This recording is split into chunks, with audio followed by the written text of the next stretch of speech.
Hello again. The last time we defined a problem space, we also looked at the CAN frame here on the Wikipedia article. Now, this is a standard CAN frame, 11-bit identifier in green, 11 bits, and we discussed the remote transmission request, the blue bit. Now, I'm not going to use that bit in my protocol because a lot of the other high-level protocols don't use it either, but the way it's implemented or specified originally was that this is an ordinary frame. The remote transmission request, the RTR bit is set to 0, and the DCL contains the data length of the frame. So in this case, the 4 yellow DCL bits are set to 1, and we've got 1 byte following in payload. The 4 red bits. And that's an ordinary frame. If you set the RTR frame to 1, so the bit is set to 1, it's an RTR frame, you can set a data length in the DCL, but you do not transmit payload bytes. So even if the DCL is set to 4, there's no bytes, no data bytes following in the frame. And in this case of an RTR frame, the data length doesn't specify the number of bytes or the number of bytes that you're sending as payload. It's specifying the number of bytes you expect in response. So you set the RTR bit, you set the number of bytes you expect in response, and you do not send any payload. So I struggle with that implementation. I'm not sure why the specification went that route. I suppose it's historical now at this stage, but that's the way it's implemented. So as a result, I'm not going to use the RTR as it's specified. So we want a protocol built on a standard CAN frame, 11 bits, that is going to switch on and off multiple outputs. And for that, I'm going to split up the 11 bits into, now we saw the last time in the SAE protocol J1979 there was 3 priority bits, giving us 8 levels of priority. That's a bit much, I think. So in this simple system, we're just going to use two of the most significant bits in the CAN frame as a priority, 0, 0 being the highest and 1, 1 being the lowest. And then I'm going to put my RTR bit in the next significant bit, and that gives us, taking 3 off the top, that gives us the low order least significant 8 bits. So I've got an 8-bit byte, and I'm going to call it my data type. So we saw in SAE 1979, we've got a specific CAN identifier for like the engine coolant temperature. And this identifier specifies what data is being sent and its encoding. So how it's encoded on in the payload. That's a strange way of doing it from my perspective, but I'm coming at this from the software side of embedded systems. So in software, for example in C, the programming language C defines semantics, syntax. It also defines primitive data types.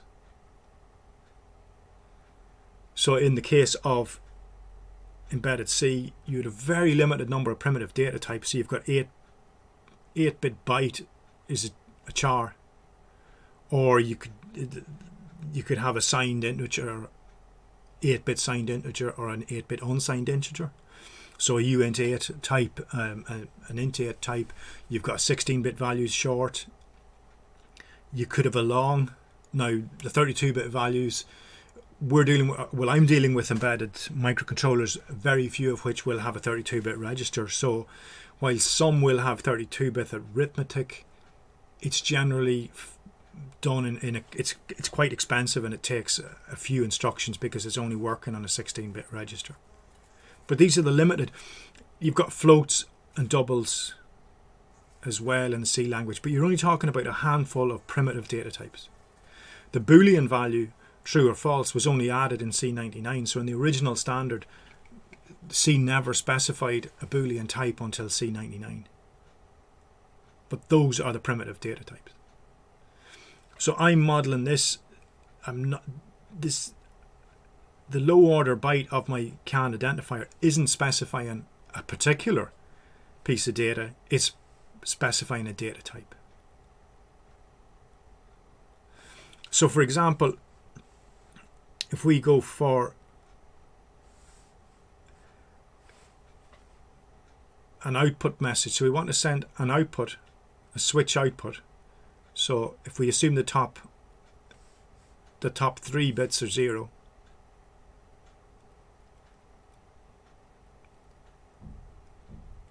and we could have an informal sort of thing that says that the low order bit is 0 or 1 for output or input. We don't have to hold that as gospel, but let's just go with that for the minute and say, right, this is an output,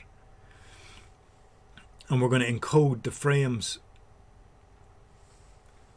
So any identifier, CAN identifier, which is 010, is an output frame, and let's encode the frames with each byte of the payload. We'll say there are 4 bits of a node address,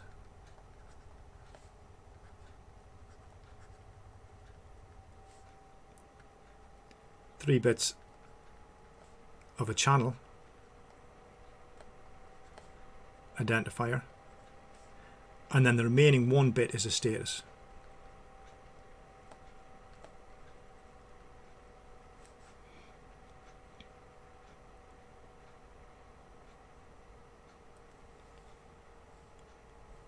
So what that means in our problem that we had, if we take a look at that, if we send a frame which is the identifier, if we send the identifier 0, it's a hex value, top 3 bits are 0, so it's the highest priority and it's not a remote transmission request, and then we've got 10.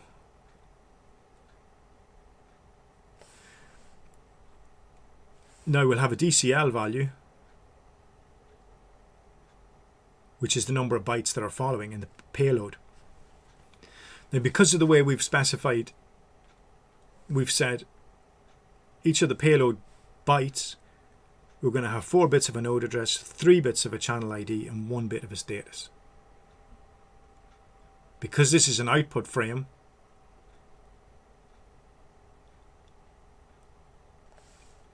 it's switching something on or off. So if I do this in binary, if we send a byte, just to be sure we're in binary, if I say 0, 0, 0, 1, this byte is addressed to, because it's an output frame, it's addressed to node 1. And it's then expecting 3 bits of what output, so output 0.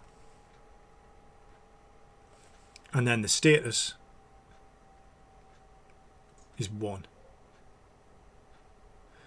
If I send that byte, a single byte, that frame will only turn on 1 LED, or to 1 output.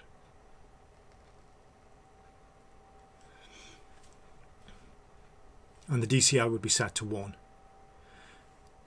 Now, the way this is going to work is that all these frames, all these nodes, are waiting on this identifier.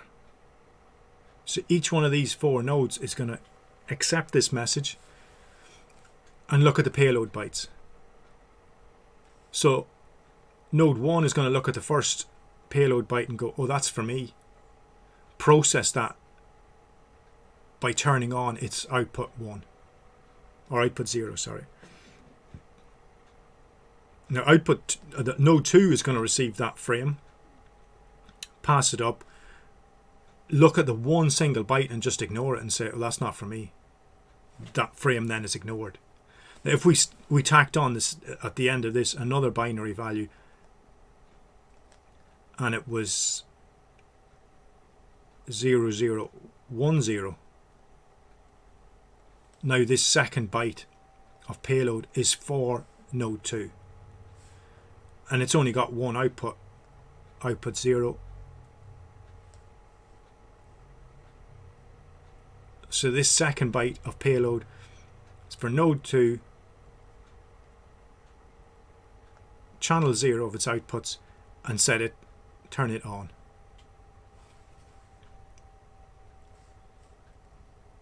So if we tack that onto the end, we have to change the DCL now to 2. We're sending 2 data bytes.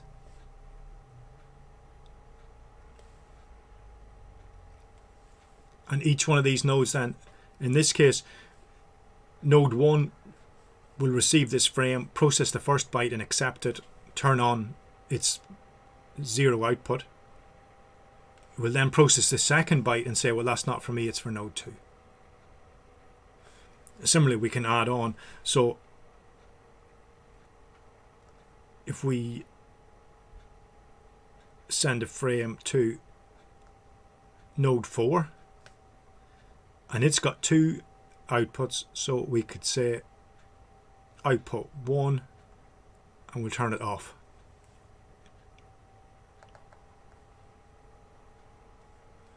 So that frame, this frame, we'll have to set the DCL to 3. It's 3 payload bytes. This frame is turning 2 outputs on, 1 output off in a single message.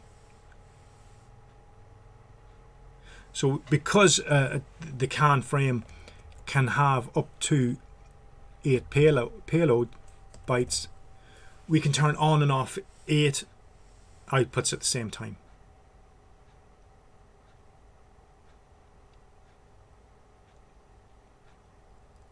We can have another frame transmitted on the network, which is the same thing. It's a 0x010.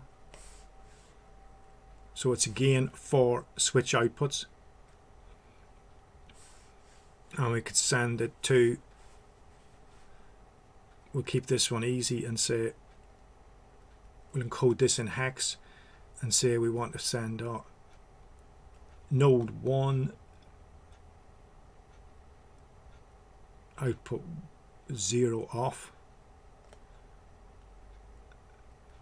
node 2 or node 3, let's say, output 0 on, node 4 output 0 on, node 2 output 0 on.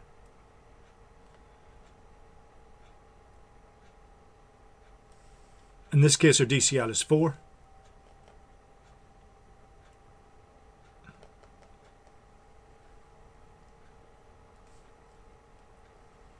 And we don't care what those outputs are. Insofar as we discussed last week, or in the last episode, that it could be a watering system in a garden, it could be a lighting system for a security, or it could be the indicator system of a car. Change these 4 outputs in one frame. Now we haven't discussed the inputs, so the inputs the inputs were blue, we'd have to specify, given that we're saying this 0 is an output, 1 is an input, let's just go with a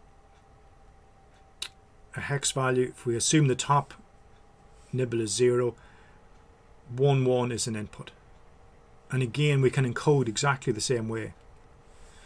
So these two will share the same encoding. In this case, it's a channel identifier is an input channel, and the status is the input, whether the switch is open or closed.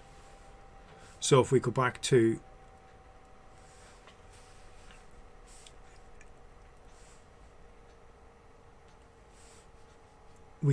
this node, the input node, if its switch changes status, it can send a 0x0 if we assume the top nibble is 0 and say, like, this is an input frame. And if only one of its inputs is changed,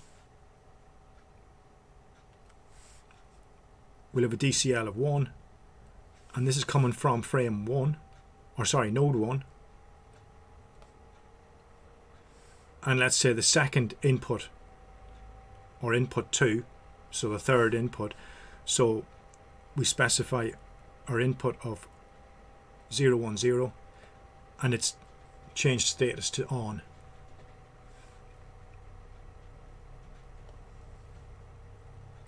And that's our payload byte.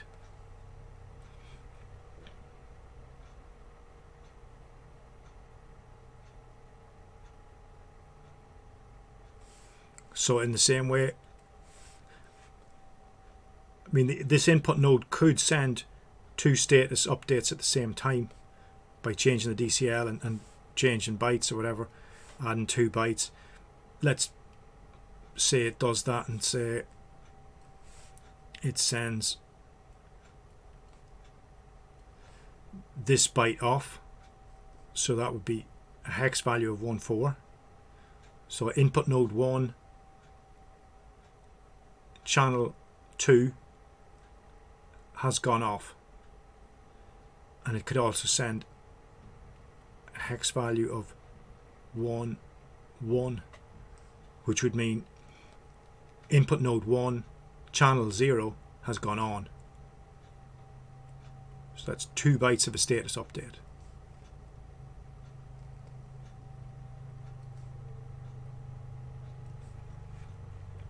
Now, how do we link these two together? We've got inputs coming from which are a specific frame identifier, and outputs which are expecting a specific frame identifier. So if no shortage of colors,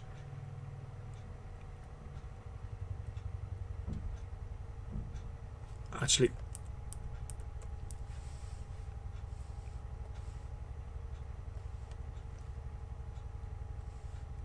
if I put this over here, if we add onto a network another node which is our controller,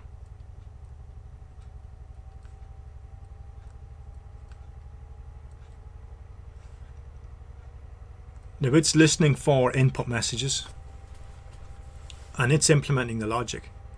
So if it receives this input frame to say that this switch has changed status, it can then fire out this output frame.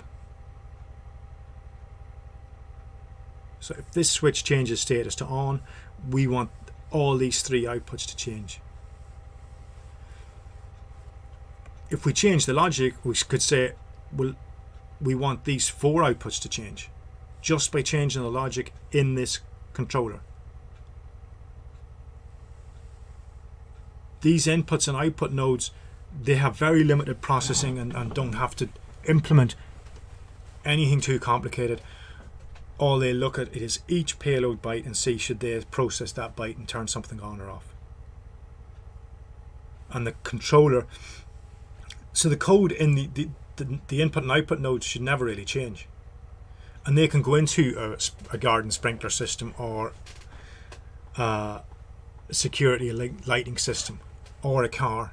They don't care about that. They just get messages from a controller which says, given this input, this is the output we want. So we could also say, well, if these outputs change, then we want to do this. And the code for the controller, that could be created graphically using something like a new radio, or programmatically, if you're in, like, which was the way I would probably do things, is programmatically, but then graphically could be very powerful as well. So there's any number of possibilities when you get to that level of how you implement this controller logic and how you change the controller logic. So if you want to change, like I said, last week, if you want to change what sprinklers, what lights are being set, you don't have to change any of these nodes. You leave all those nodes the same, you change the controller. Now how these nodes get their addressing, we'll have to come to it at a later date. There's two nodes here that are called node 1, but one's an input node, one's an output node, so they don't clash. If you had a node which had both inputs and outputs, then they couldn't clash. So it's possible you could have a node which has a number of inputs and a number of outputs.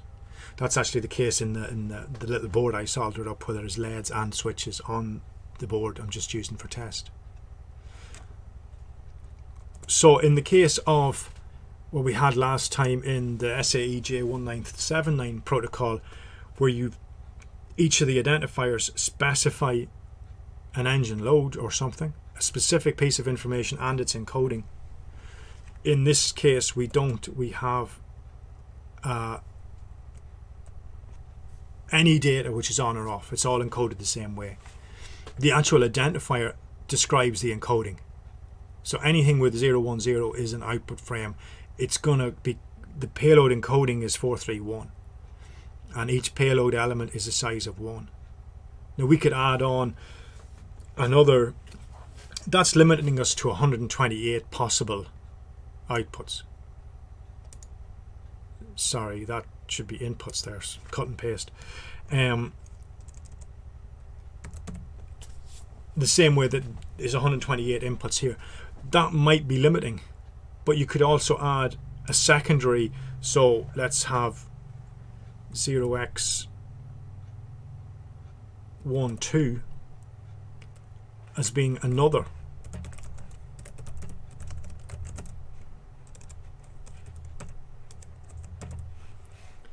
And again, we could say that's 1 byte and it's 431 as well. So that's another 128 outputs added to the system. Now in that case you couldn't load up a frame with, if some outputs are on a different node type. So you'd have, in that case, if you would have another node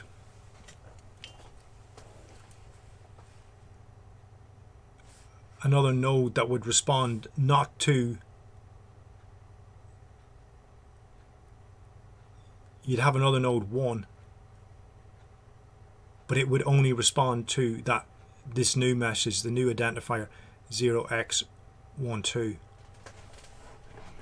So if you wanted to switch multiple, you couldn't tack on the end of this frame and address this node in the same frame. You would have to send 4 outputs in one frame identifier and then add another, transmit another frame which was 0x12, so this node will pick it up. But that's one way of increasing the number of outputs. You could also say that instead of, so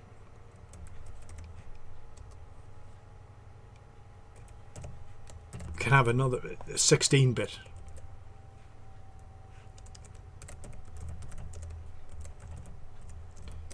And that could be encoded in 2 bytes of payload, and it's got 8 bytes for a node address, so a possible 256 nodes.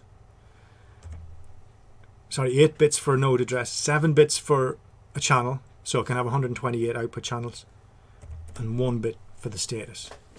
So that gives you a huge amount of addressable outputs, but you can only transmit 4 outputs in one frame, because each output is addressed by 2 bytes. But it gives you a completely different system. But as you can see, with a very limited number of what I've called data types up above, because of my coming from a programming thing, you specify, identifier specifies how the information is encoded in the payload, and so various nodes look for various identifier types and are not interested in other types. So we'll add other types as and when we need them. But for the minute, I suppose this should be in terms of the J1979 standard. I should put this up on GitHub or something and have it as a document, a text document, so that the various identifiers specified by the protocol are documented. And that is going to enable us to address multiple inputs, outputs at the same time. And it's not problem space specific.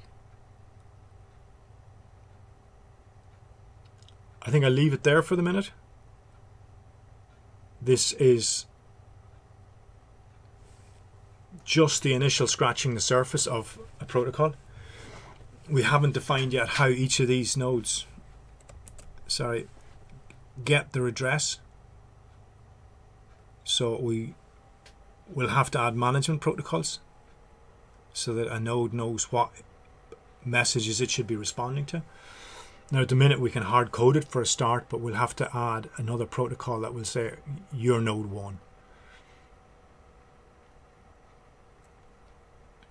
And we'll also have to add, well, I suppose much later on you could do a graphical interface for implementing controller logic. Now the controller logic can get quite complicated. Each of these nodes is a very simple, like the input and output nodes are very simple logic. All they're looking for is a specific identifier and processing the bytes or the payload in that identifier, in the frame. The controller is monitoring the network for changes to input status and output, and then firing off output messages. I'll leave it there for now. Thanks a million for watching.